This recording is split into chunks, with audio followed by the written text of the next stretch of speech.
With Storm Track 5 meteorologist Alina Lee, and we were talking about rain, and it's looking a little foggy. Yeah, the low clouds and rain obviously blocking our view here from our tower cam, so hard to tell what we're seeing. But it is currently raining out of KCI, 47 degrees, and wind is now out of the north up to 8 miles per hour. It was mainly south and southeast overnight last night into early this morning. A warm front kind of pushed through and helped lift the temperature to 50 degrees earlier today.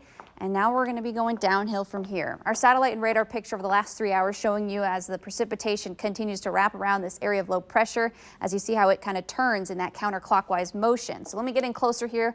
Live power Doppler, where the heavier bands of rain are still sitting, basically set up just south of King City along I-29 near St. Joseph down towards Leavenworth. Light rain mainly near Smithville and Excelsior Springs. We've got some moderate rain pushing off to the east from Cameron and eastward of I-35 on the Missouri side of our viewing area. Meanwhile, when we look south, you can see most of the 435 loop is covered in some light rain. It's widespread, covering almost the entire highway, the stretch of the interstate, that is.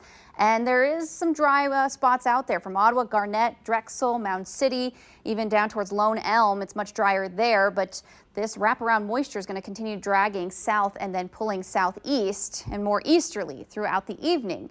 If this rain holds together, the band you see here between Ottawa and Eudora, if it continues to hold together, it may meet and make its way down towards Drexel here within the next hour or two. But I don't anticipate it to be as heavy as what we were dealing with earlier today. Our forecast track showing you an hour-by-hour look through the remainder of tonight as the rain pulls away from us. Clouds will linger and stay with us through the rest of tonight into tomorrow. There's still the potential that we could get a couple of snowflakes to mix in with the rain late this evening, well after midnight, heading into tomorrow morning, and that's mainly in north central Missouri, as you see that here.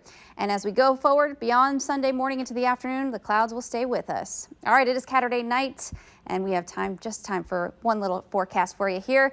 Thanks to Bryn for sharing this photo of Luca. I believe she is a 7-year-old Bengal. And as we look at the perspective of cats, they're going to do some people watching by 7, chow time by 9, and obviously some warm snuggles. The temperatures in the middle 30s outside as we head through 11. Tomorrow morning with a blustery northwest wind, expect it to be pretty chilly throughout the day. Even though we'll drop to about 32 in the morning, it is going to be cold all afternoon with temperatures struggling to get above freezing, and wind chill values. Those will be in the upper teens to around 20 degrees. So really not seeing a huge improvement by the afternoon tomorrow. At least the sun finally comes out Monday, as you'll see here on our Security Bank 7-day forecast. 50s return Tuesday into Wednesday. And late next week into next weekend, things are still a little off with the data, so we'll have to wait until we get new model runs and see what those are saying, because the two medium to long range data that we look at, one says one story, the other says another, and I don't want to scare anyone yet, but for now, small chance of some rain maybe early Thursday morning. Carolyn. All right, we'll be watching.